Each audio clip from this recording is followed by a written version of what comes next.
Good evening, YouTube viewers. It is 5:15 p.m. Monday, June 6th, and it is a mostly cloudy 87 degrees here in Kansas City, Missouri. I just picked up a load of lumber in Buckner, Missouri, just right outside of Kansas City.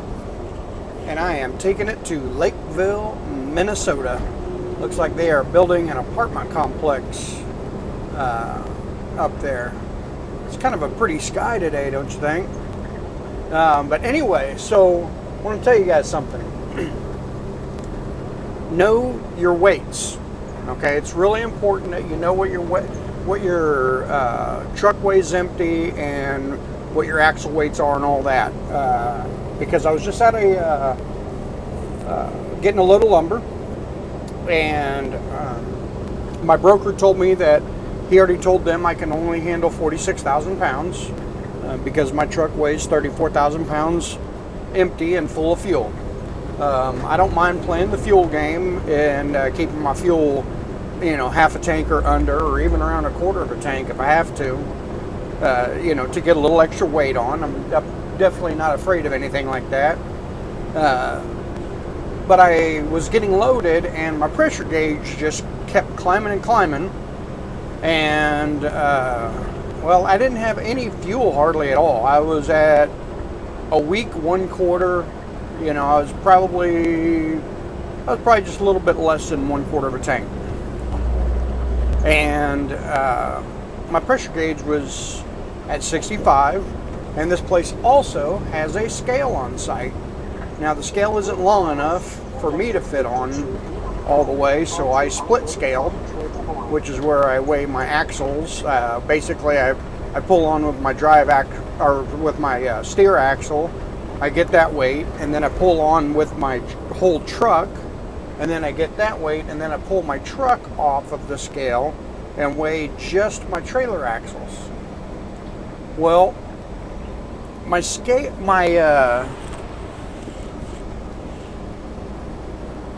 that tractor, that semi next to me had something dangling. I wanted to make sure it wasn't one of his airlines or anything, but he looks fine. So it wasn't an airline, so it wasn't going to be dangerous. But anyway, so the readout for the scale was actually in their scale house. So the guy that loaded me was helping me scale. And I told him how I wanted to do it, and he appeared to have done it right. But when I pulled on with my steer axles, and I went inside, just kind of, that's at the point where I needed to tell him that I was going to split weigh, and told him how I was going to do it. And he told me my steer axles were at 9,600 pounds. Well, that kind of struck me as a little bit odd because, they're over 10,000 pounds all the time. And I've weighed in all different kinds of situations, whether it be no load and full of fuel, or whether it be a little bit of fuel and a load. And it's always been over 10,000 pounds. I couldn't think of the exact number, but it was always around, 10,300, 10,500, somewhere around there. But in any case, this said it was 9,600 pounds. And it kind of struck me as a little odd.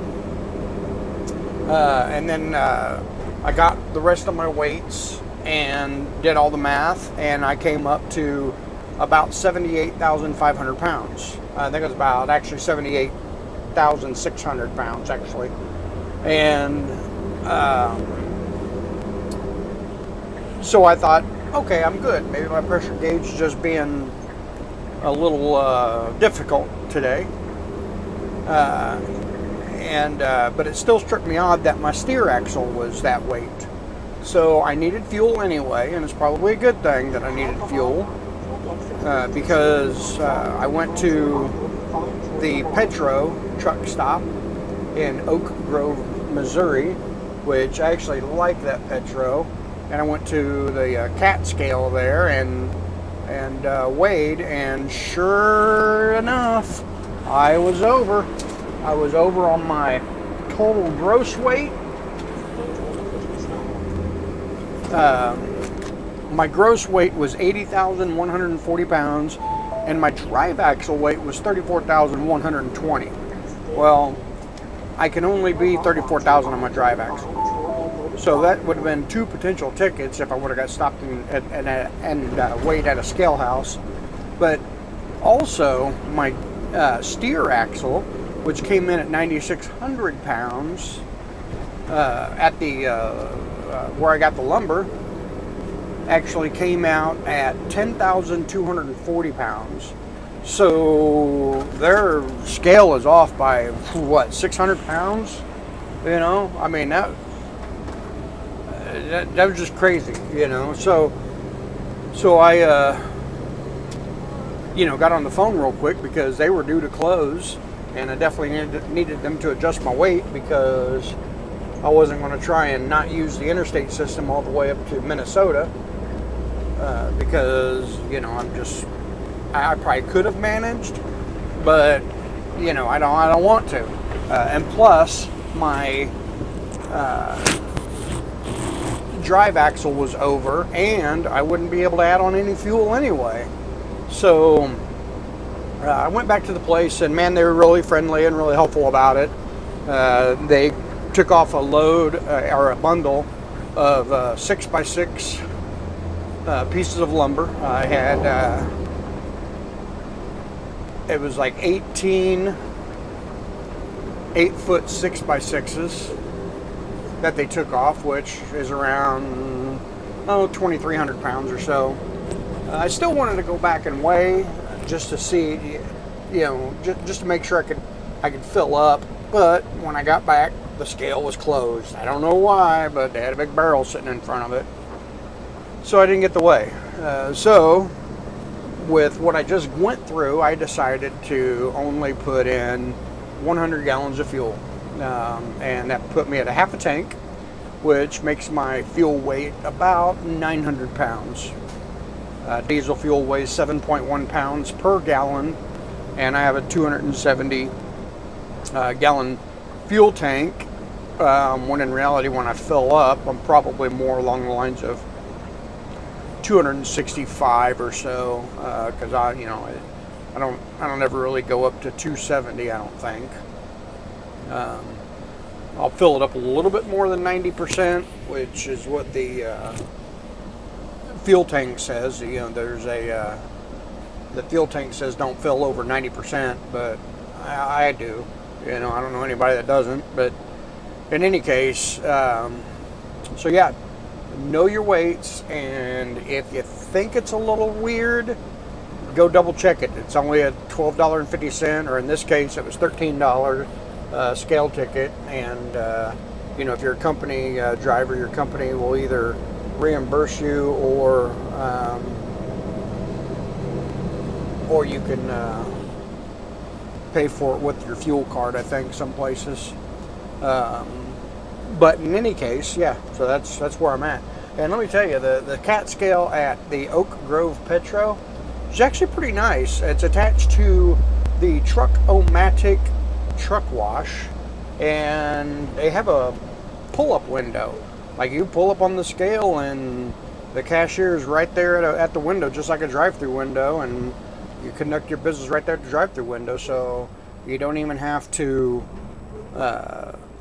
find a parking spot and then go in and get your ticket. You just get it right there at the window while you're on the scale. So it's pretty handy. But yeah, so know your weights, people. Know what your axles weigh. Know what your know what your truck weighs without a load. When you get a maxed out load, know what that pressure gauge is. Know what that pressure gauge should be at if you have a pressure gauge. Like I said, if mine's at 65, then it's pretty maxed out, and it was right at 65. So anyway, so I think on today's case, I might want to talk to you guys a little bit about a murder for hire case that I had. It was actually a pretty intriguing case. My partner and I actually call it probably one of the funnest cases we've worked.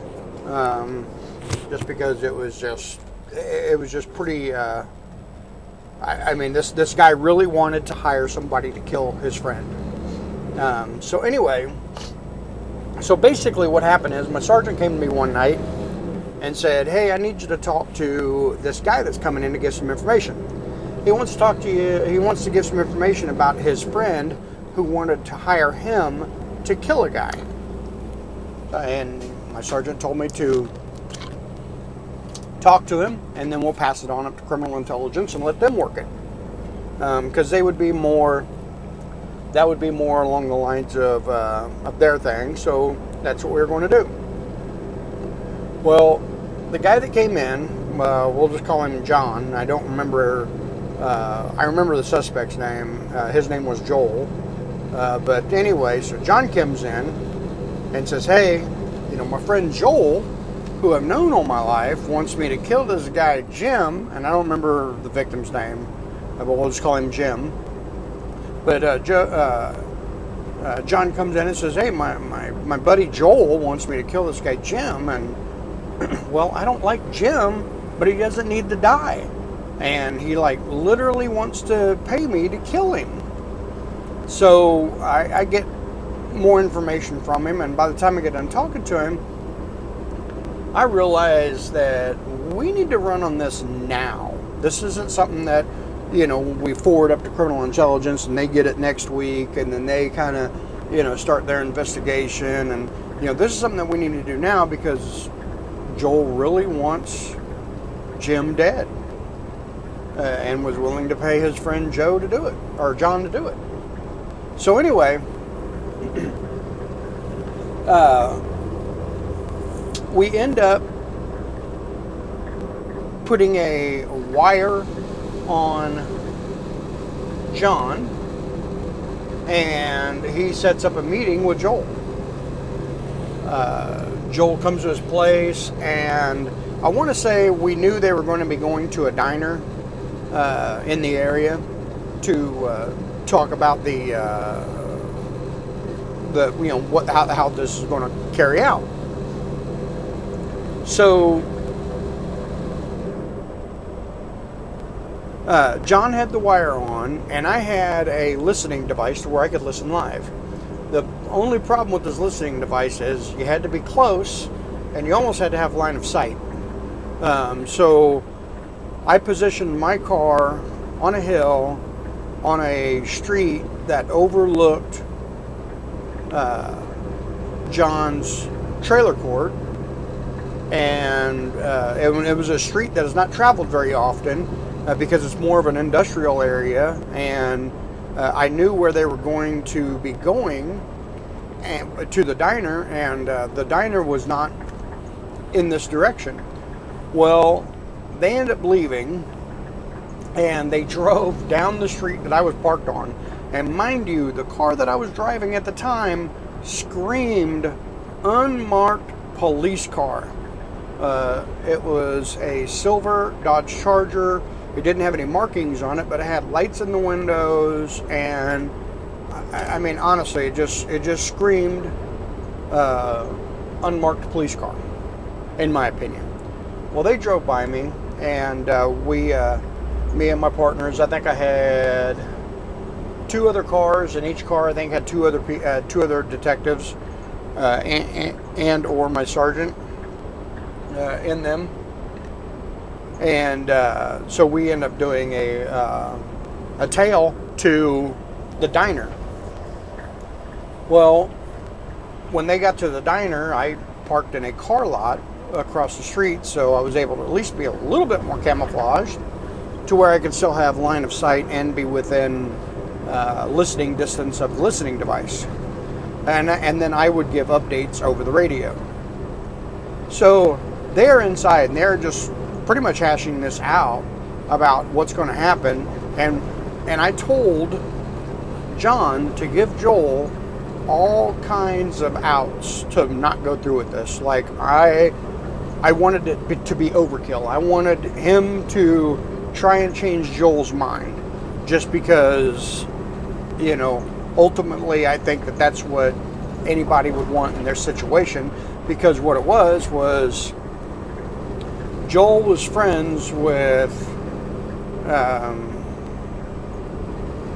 Jim and Jim's girlfriend, who Joel also previously dated. So it was kind of a love triangle that like all three people were friends before, and Joel and the girl starts dating, and then they break up, and then the girlfriend starts dating Jim, the potential victim, but they're still friends. And keep in mind that John doesn't like Jim. John told me, I don't like Jim at all, but he doesn't deserve to die. And he really was kind of at odds because of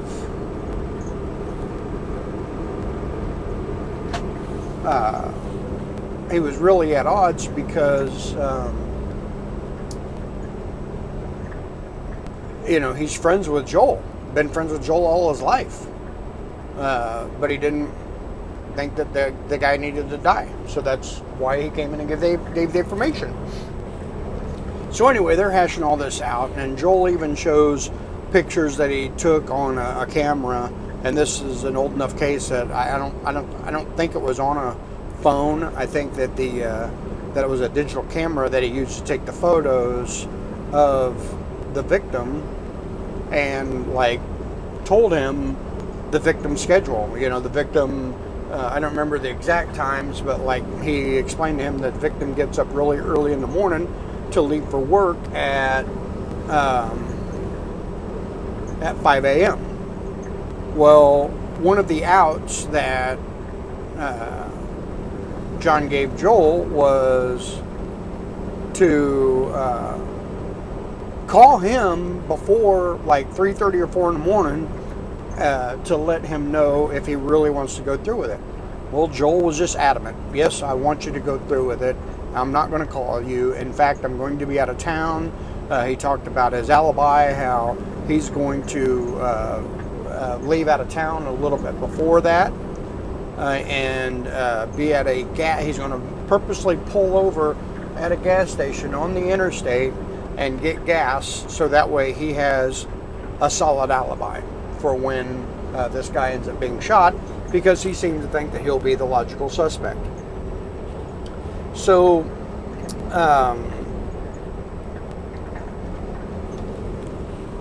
they hash it all out, and then they decide, they're going to go back to the John's house, and so they get back to the trailer park. Well, what I was unaware of was they were going to drive by the victim's house just to kind of map things out.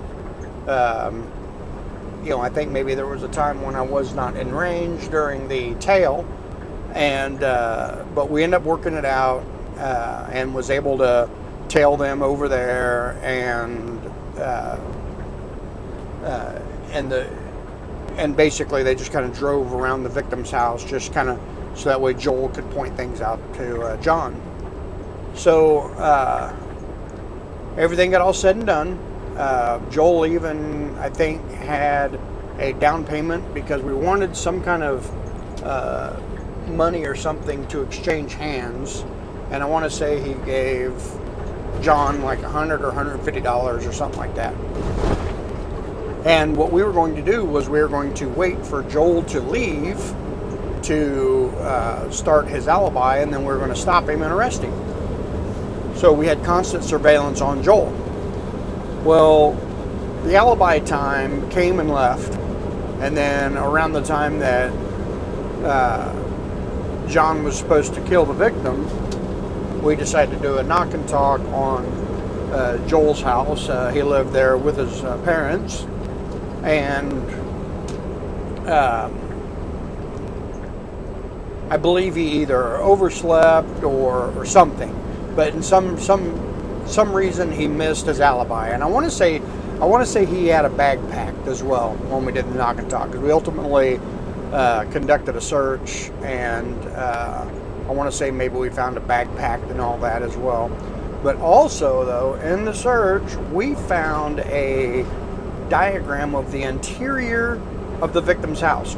Now, keep in mind, these three people are friends, and the girl is living with the potential victim. So I mean, he has it just down to, man, I want to say he had like a circle or an X or some other kind of mark that labeled, like laundry pile. He had like the couch and the refrigerator, and I mean, it was just that detailed, and I mean, it was extremely detailed diagram of the interior of the victim's house. So this guy was serious. So we arrest him, take him down to the police department, and I want to say that he didn't want to give a statement. He invoked his right to either an attorney or to remain silent, but whatever. I don't judge people for when they choose to not make a statement, because that's their right, and I have no right to judge them, to be honest with you. But I want to say he invoked one of his rights, and so I ended up over at the victim's house and knocking on the door. I think he was actually getting ready to leave for work. And I opened my introduction with him by, telling him who I am, and that I wanted to assure him that he was never in any danger because we had constant surveillance going. But I told him, I said, Joel tried to hire somebody to kill you. Well, him and his girlfriend were in disbelief because they're friends with Joel. And it got to the point where they're like, well, who told you this? I said, John told us. Both of them pretty much were like, look, John doesn't like him, and John's a liar. Well, then I had to inform them that John's not a liar, and that I actually have everything on recording, and that John had told us that he didn't like Jim, but Jim still doesn't need to die. So, I don't remember if we went to jury trial or if we pled. To be honest with you, a lot of cases, or at least a lot of my cases, they would reach some kind of a plea agreement just before jury trial. I mean, I did. I had a lot of cases that they would plea. They'd reach some kind of a plea agreement. So that's that. Joel ended up doing it was like 4.5 or 5.5, 6 years, something like that. I remember it wasn't as much as I thought it should be for somebody who just tried to hire somebody else to kill someone. I mean, I just thought it would be higher than that. But in any case, he did his time, and that's that. And I investigated, a ton more cases after that, which I will have some stories of some of those in the near future. But anyway, if you guys like my video, hit that like button, hit that subscribe button, share about them, talk about them, do whatever. Send me a message about them, give me some criticism, or give me some pats on the back, whatever. I don't care. I'm a big boy. I can take it.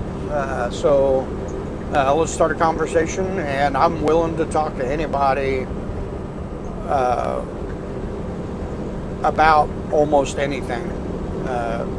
So don't hesitate to hit me up, and we can start a conversation.